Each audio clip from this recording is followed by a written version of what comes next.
So we have map of id comma user, new map comma map of id comma user old map. So this is the data that you got it, and there is no event called before insert now. So I'll say after update. If this is the trigger why we are writing, we wanted to make sure the community users, community users, partner users should be synced with contact user update so that contact will update accordingly. Trigger dot is after and trigger dot is update. So then I need to invoke my controller.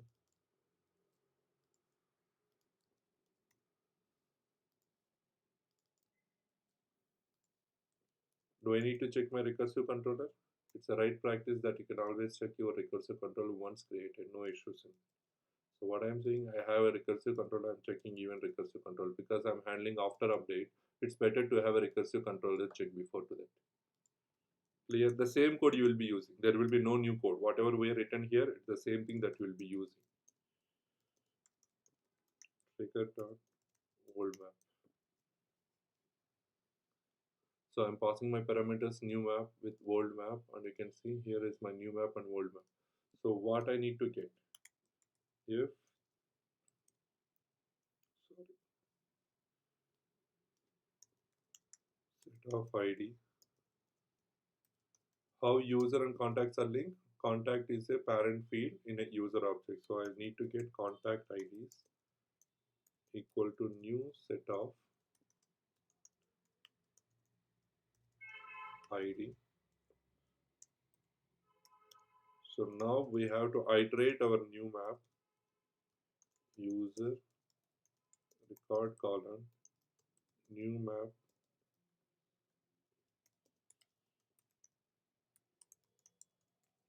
new map dot values user. So now I need to check.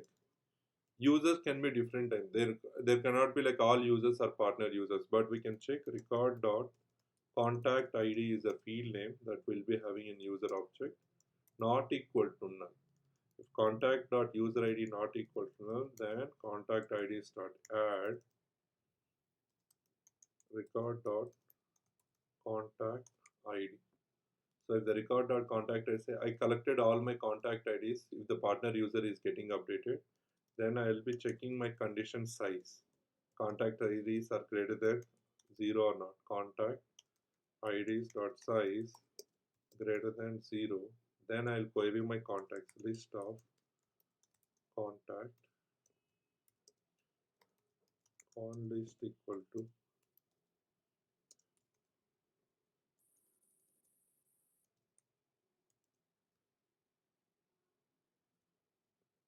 or it's a nice to have a map here.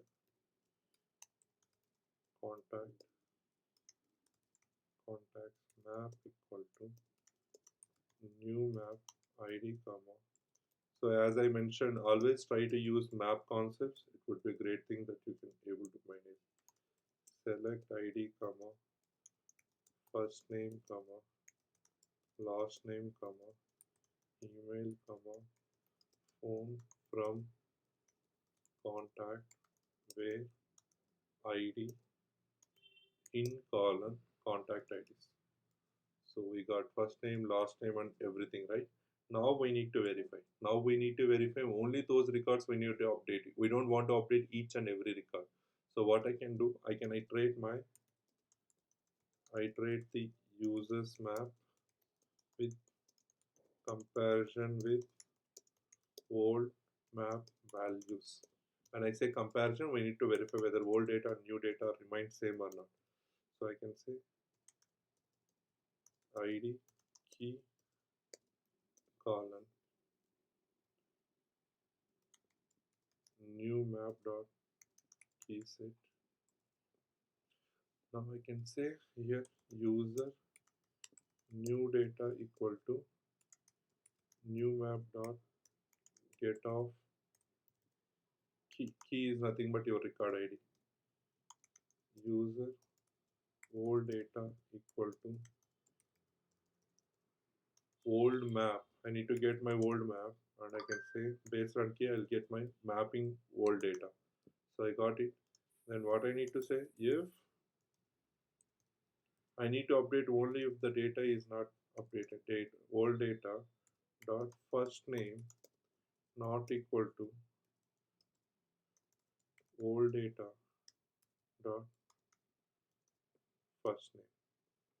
This is how I need to write my condition. The same thing will go email and phone. Last name,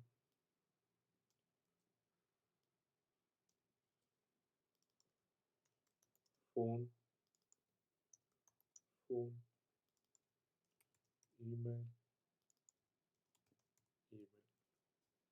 So I don't want to update each and every data. I need to update only those records which are getting actually updated, like last name and first name, and these are getting changed. That time only I need to do. So now I can say either I can check these conditions this point of time only. Instead of querying, I can also do the same thing.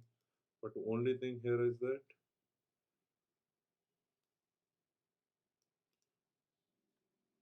this is a set, no issues, control Z, so I can add. So what happened before querying itself, I am checking my conditions.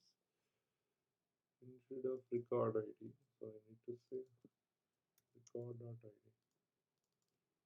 Record.id. Yep. Here you go. So as soon as if the data is getting changed, that time I can able to update my contacts. Let's say I need to get my how to get a contact.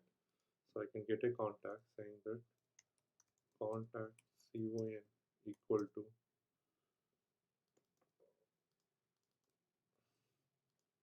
contact map.get new data dot contact id. So based on my contact id I can get my contact, right? So I can say con dot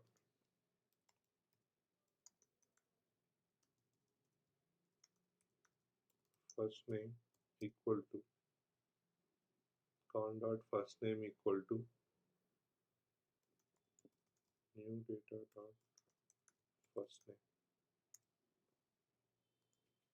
because I need to identify whether the record is changed or not. So I'll declare my one of my boolean variable is changed equal to false.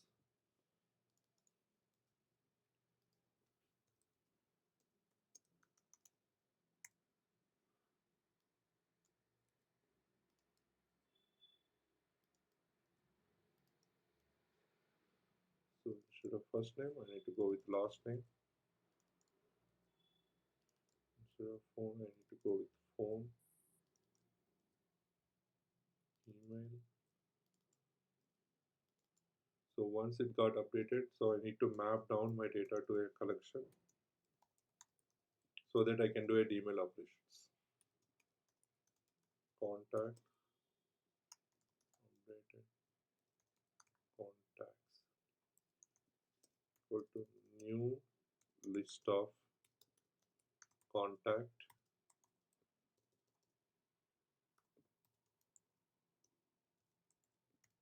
So whatever we take, we need to add down to the collection. Whatever we change here, we need to add this contact to updated contact so that we can update back. So before updating, we need to check a condition saying that actually it is changed or not. The contact is actually having a change or not. Is changed, then I'm adding dot add con. If I know if it is true, then I want it to add. Otherwise, until then, I don't want to add. This is for loop. If I need to perform my DML operation, if updated contacts dot size is greater than 0, then update. What we are doing first, we are checking if the record data is changed. If the record data is changed, we are trying to update within the contact IDs. So the problem here is you should not be doing this. You have to be having conditions saying that like this. You should have a condition saying that new data dot contact ID not equal to none. Until then, you are not supposed to do. Yes. Now we got it. Now what happened? We changed it. Now I'll try to change my username now. I will say Sunil. I changed my Sunil, first name and last name, and I'm saving it. I'll refresh it.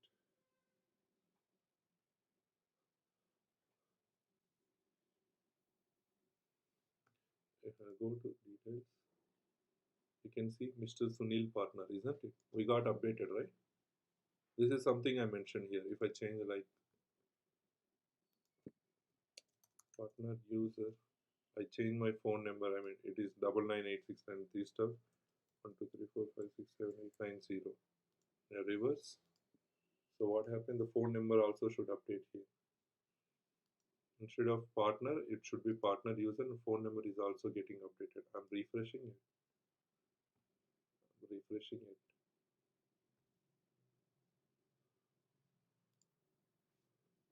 You can see 1 2 3 4 5 6 and Sunil partner. So all these are like this is way we have done. This is one way of data binding from user to contact. But now I need from contact to user. That's what I